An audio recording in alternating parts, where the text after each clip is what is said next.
હવે તમારે તમારા આધાર કાર્ડને તમારા પાકીટમાં રાખવાની કોઈ જ જરૂર નથી. ના તો તમારા ફેમિલીના કોઈ પણ આધાર કાર્ડને એમની સાથે રાખવાની જરૂર છે. માત્ર તમારી પાસે મોબાઈલ હશે ને તો બધાના આધાર કાર્ડ પણ તમારી સાથે હશે અને એની સાથે હવે તમે એ આધાર કાર્ડને બીજા સાથે શેર પણ કરી શકશો.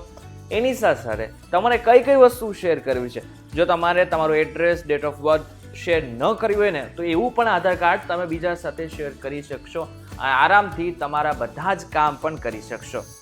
ત્યારે શું છે આખી માહિતી જાણીશું આજના ખાસ વિડીયોમાં.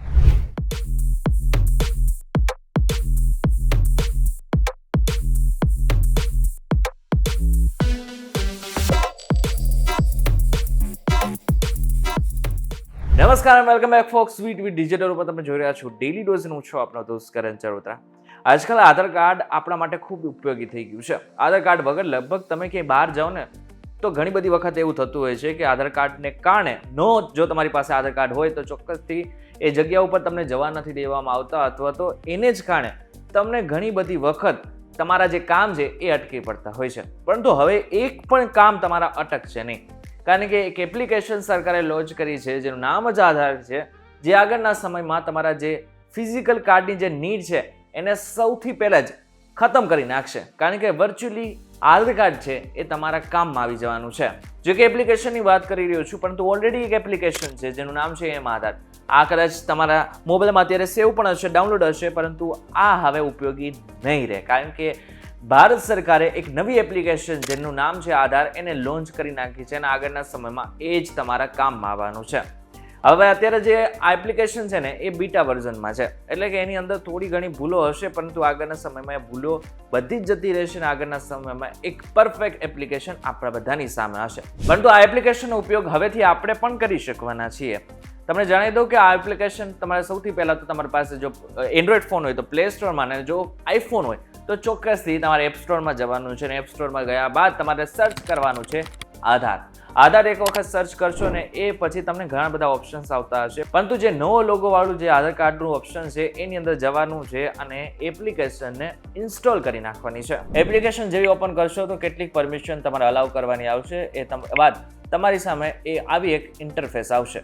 અહીં તમે જોશો કે દિવાળીનો મોકો હતો એટલા માટે થઈને એપ્લિકેશન પણ એ જ રીતે લોન્ચ કરવામાં આવી છે. અહીં તમને સૌથી પહેલાં જણાવી દઉં કે એપ્લિકેશનમાં યુનિક શું છે.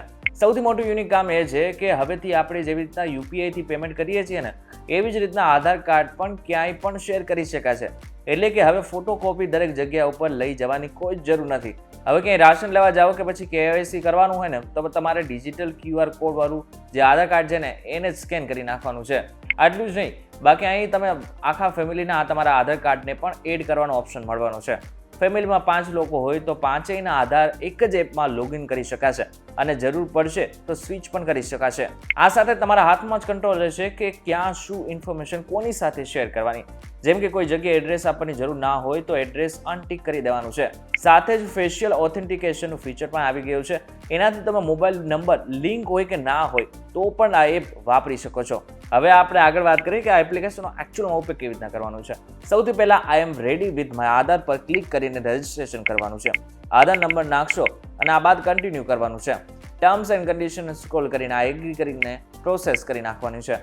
પછીના પેજ ઉપર 2 નવા ફીચર્સ દેખાશે, એટલે કે મોબાઈલ નંબર લિંક હોય કે ના હોય બંને કન્ડિશનમાં એપ વાપરી શકાય છે. જો લિંક હોય તો બાયોમેટ્રિક લોક કરી શકાશે, આધાર શેર કરી શકાશે, બધું જ. પણ જો ડિફરન્ટ નંબરથી વાપરશો તો થોડી લિમિટેશન આવી શકે છે.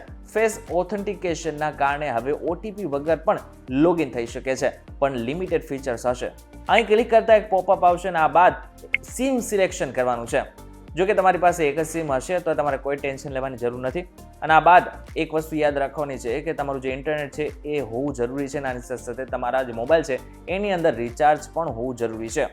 સિમ વેરીફાઈ થયા બાદ ફેસ ઓથેન્ટિકેશન જરૂરી બની જાય છે, એટલા માટે થઈને સૌથી પહેલાં આપણે એના ઉપર જઈશું. હવે ફેસ ઓથેન્ટિકેશન માટે સૌથી પહેલાં તો જો તમે ચશ્મા પહેર્યા હોય, ટોપી પહેરી હોય કે પછી કંઈ પણ બીજી વસ્તુ ફેસ ઉપર લગાવેલી હોય તો બધી જ વસ્તુને ઉતારી નાખવાની છે. અને જેવો કેમેરો ખુલે કે તરત જ તમારે આંખ પટપટાવવાની છે અને આ બાદ સફળ થઈ જશો. એ બાદ તમારે પિન સેટ કરવાનો છે. 6 આંકડાનો પિન હશે. 6 આંકડાનો પિન 2 વખત નાખવાનો રહેશે.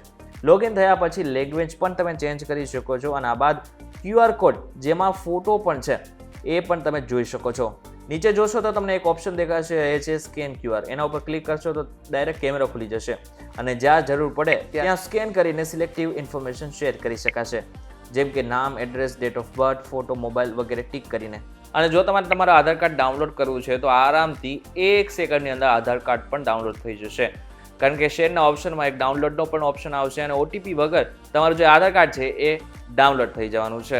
ઇન શોર્ટ આખા બધામાં વાત એટલી છે કે હવે આગળના સમયમાં તમારા આધાર કાર્ડ કોઈ પણ જગ્યા ઉપર લઈ જવાની બિલકુલ જરૂર નથી. માત્ર તમારી પાસે મોબાઈલ હોય તો ચોક્કસથી ડાયરેક્ટ તમે સ્કેન કરીને પણ તમારી જે વિગતો છે એ શેર કરી શકવાના છો અને આની સાથે ડાયરેક્ટ તમારું આધાર કાર્ડ બીજાને પણ બતાવી શકવાનું છે. અને આની સાથે મહત્વનું છે કે કઈ વસ્તુ તમારે શેર કરવાની છે, કઈ ઇન્ફોર્મેશન તમારે શેર કરવી છે, એ બધી જ વસ્તુ તમે ડિસાઇડ કરી શકશો. એટલા માટે થઈને આગળના સમયમાં આ જે ફીચર છે, આ જે એપ્લિકેશન છે એ બધા માટે કામની થઈ જવાની છે. પરંતુ હા, અત્યારે બેટા વર્ઝન છે એટલા માટે થઈને થોડી ઘણી ભૂલો હોઈ શકે છે. ઘણા બધા લોકોને સિમ વેરિફિકેશનમાં ઇસ્યુ આવી રહ્યો છે, પરંતુ ટેન્શન લેવાની કોઈ જરૂર નથી. તમે આરામથી આગળના સમયમાં જે 1-2 અપડેટ આવી જશે એ બાદ ડાયરેક્ટ તમે બધી જ વસ્તુ કરી શકવાના છો.